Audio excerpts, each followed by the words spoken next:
Pick up a simple calendar. Just look at it. It dictates every deadline, every birthday, every fiscal quarter. This system, the Gregorian calendar, seems normal, doesn't it? Mainstream history tells us it is just a natural evolution of organizing life.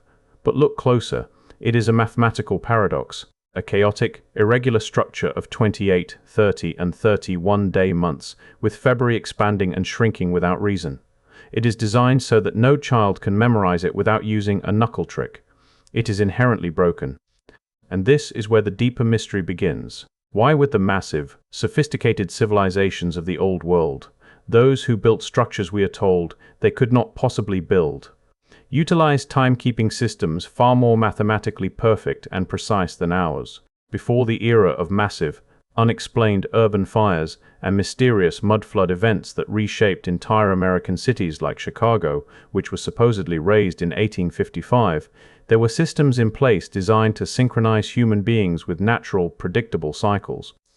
This is not mythology, it is biology, but they changed it. A deliberate, internationally coordinated intervention took place to implement the chaos we use today. The goal was simple: produce a population permanently slightly off rhythm, slightly disoriented, and completely dependent on external authority to tell them what day it is. They gave us a broken clock to ensure we could never look back. What if the modern calendar is not about organization, but erasure? A fundamental tool used to sever our tie to the past and destroy our Tartarian and Old World heritage. If mainstream history says this current system is a product of progress, then why does all the natural and biological evidence point to a perfect structure that they went to incredible lengths to make you forget? There is a physical paradox hanging in plain sight. If you step away from the mainstream narrative, you will realize there always was an alternative calendar system. A system so elegant, so mathematically precise, and so perfectly synchronized with natural and lunar rhythms that once you truly comprehend it, the Gregorian model does not just seem impractical, it reveals itself as intentionally broken. The true Old World measurement of time relied on 13 months, of 28 days each. 13 multiplied by 28 equals 364. This creates exactly 52 weeks, containing exactly 4 perfect 7-day cycles per month. Every single month, every single year, without exception. Add one ceremonial day outside the monthly count, a day of transition, a day of zero, which many ancient traditions specifically marked as sacred, and you have 365, a solar year, perfect, whole, repeating. This was not a fringe theory scrawled in an isolated notebook. This was the exact operating calendar of massive erased civilizations that built things we still cannot fully explain. The Maya, the ancient Egyptians, the Druids of pre-Roman Britain, the Lakota, the Yoruba. 13 months, 28 days, found across continents, across millennia, allegedly without contact. But truth seekers know the hidden history points to a different Old World story. A unified global culture, a vast Tartaria, understood the mechanical perfection of nature. You carry the physical evidence of this exact calendar inside your own biology. The human menstrual cycle averages 28 days, exactly 13 cycles per solar year. This is one of the oldest clocks in nature, older than any system of governance. Furthermore, look at the moon. The synodic lunar cycle, the time it takes for the moon to return to the same phase, is approximately 29.5 days. But the sidereal cycle, the moon's true orbit measured against the fixed stars, is 27.3 days. The 28-day month sits almost exactly between these two measurements. It is the perfect average of the celestial rhythm. So, why was this erased? When did the measurement of time stop being a cosmic, biological truth and become a weapon of political control? It happened the moment time was handed to the state. Instead of cosmic alignment, we have months arbitrarily named after Roman emperors. July for Julius Caesar, August for Augustus. The very lengths of these months were literally adjusted, days stolen from one month and added to another, simply to make certain emperors' months longer.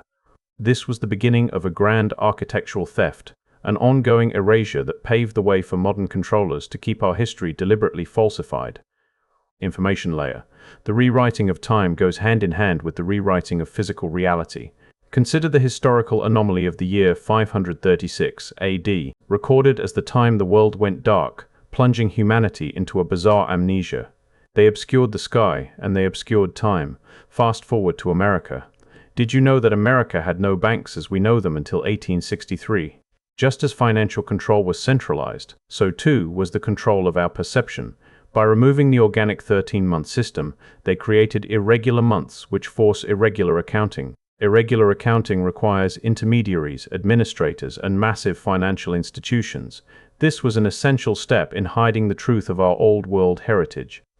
A populace disconnected from the biological and celestial clock is easier to manage, easier to tax, and easier to deceive. If they can make you forget how many days are naturally in a month, they can certainly hide the existence of a massive hydraulic power grid or the sprawling underground cities that still sit beneath modern streets. The question is, who specifically benefits from this chaos? The resistance to returning to a natural calendar was not due to bureaucratic inertia, it was a matter of survival for the new parasitic system. To understand this, we have to look at what was being frantically erased right before the calendar reformers stepped forward. Think about the missing 1890 census. Mainstream history claims it was simply destroyed in an accidental fire. But those who study the hidden history know the missing 1890 records held the final demographic proof of the old world population in America. It held the true records of the giant children, the remnants of a suppressed lineage, and perhaps the documented existence of the last living giants of the Tartarian Empire.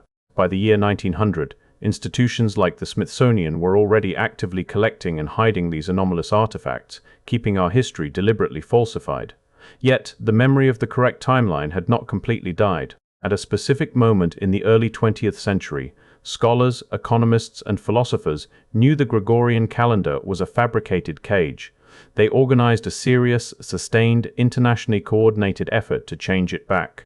In the year 1902, a British statistician named Moses B. Cotsworth published a meticulous analysis for calendar reform called the Cotsworth Plan, or the International Fixed Calendar. It was a perfect reconstruction of the ancient structure, 13 months of 28 days each, every month identical, every quarter perfectly equal, every year beginning on the same day of the week. He called the 13th month Sol, positioned at the exact height of the solar year. George Eastman, the founder of Kodak and one of the most influential industrialists in American history, understood this suppressed wisdom. He adopted the International Fixed Calendar for his own company in 1928 and used it internally for 61 years, until 1989. He did not do this quietly as an experiment. He did it because it worked. Productivity exploded, the quarters were honest, the schedule was sane. Eastman became a massive public advocate, lobbying and funding global campaigns. The League of Nations took up the question in the 1920s. Hundreds of submissions arrived from governments and businesses around the world. The International Fixed Calendar was the absolute frontrunner. There was real, undeniable international momentum. And then, the silence became deafening. The archive records of the League of Nations committee from this exact period are suddenly incomplete. Crucial meeting minutes summarize discussions without recording the actual content. The momentum magically dissipated.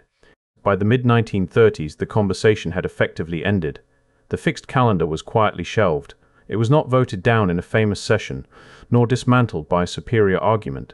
It was just buried, as if they were following instructions they didn't fully understand, from a level of power they couldn't access. Why? Because allowing humanity to return to a synchronized natural rhythm of time was too dangerous.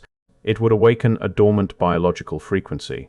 The controllers were simultaneously busy suppressing physical old-world technology, like the famous 124-year bulb, that proves unlimited, perfect energy once existed. They could not allow our perception of time to be perfected either.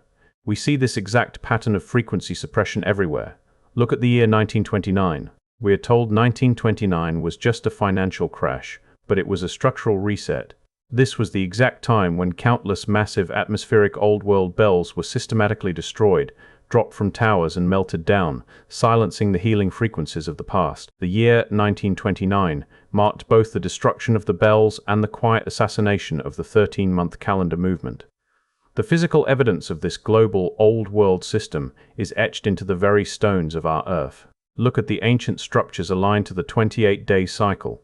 The stone circles of Britain, not just Stonehenge, but dozens of lesser-known sites, are marked in ways that suggest a 28-station lunar calendar. Consider the Aubrey holes at Stonehenge, exactly 56 pits arranged in a perfect circle. 56, 2 complete cycles of 28.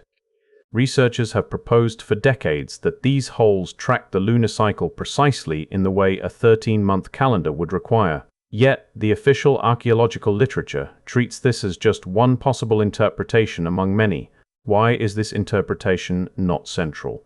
Because admitting its true purpose would validate the suppressed Old World heritage.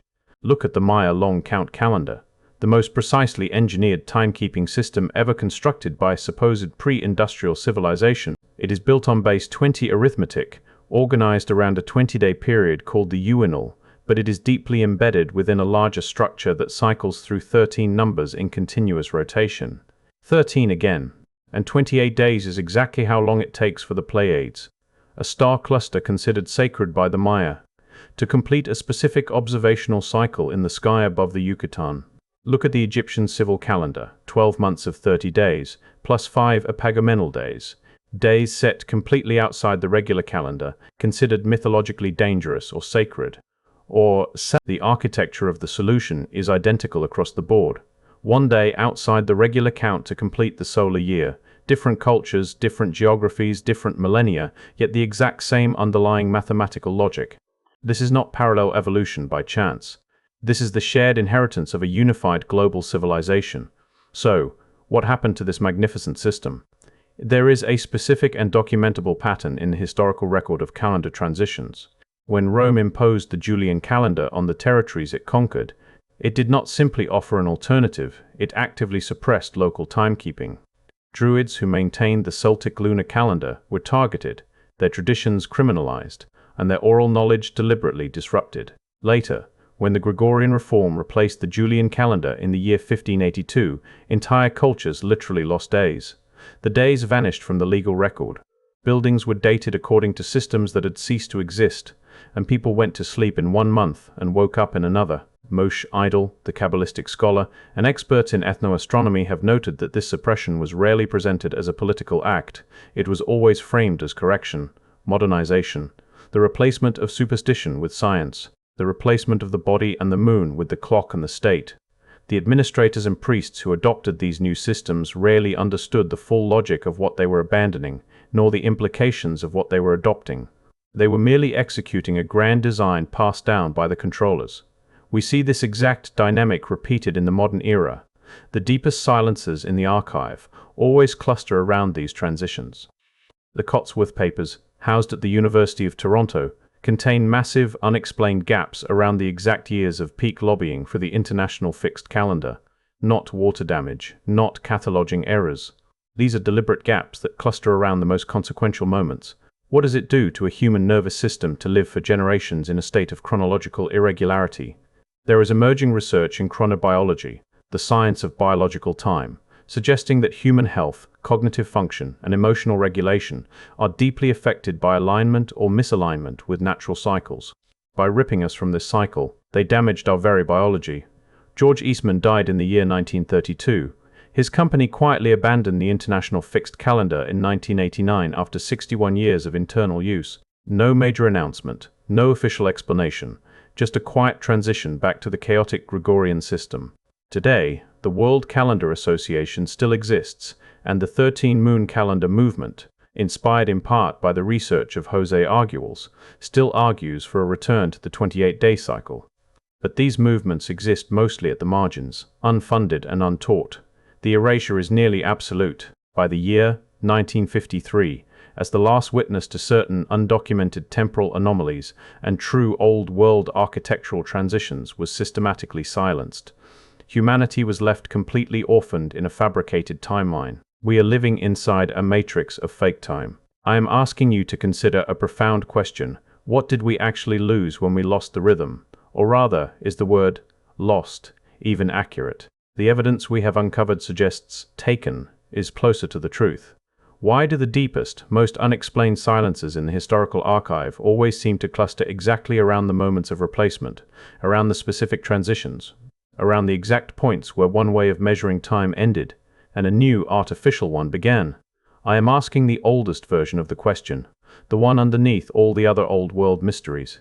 What did we used to know about time, about the biological body, about the sky above us, that we no longer even know we have forgotten?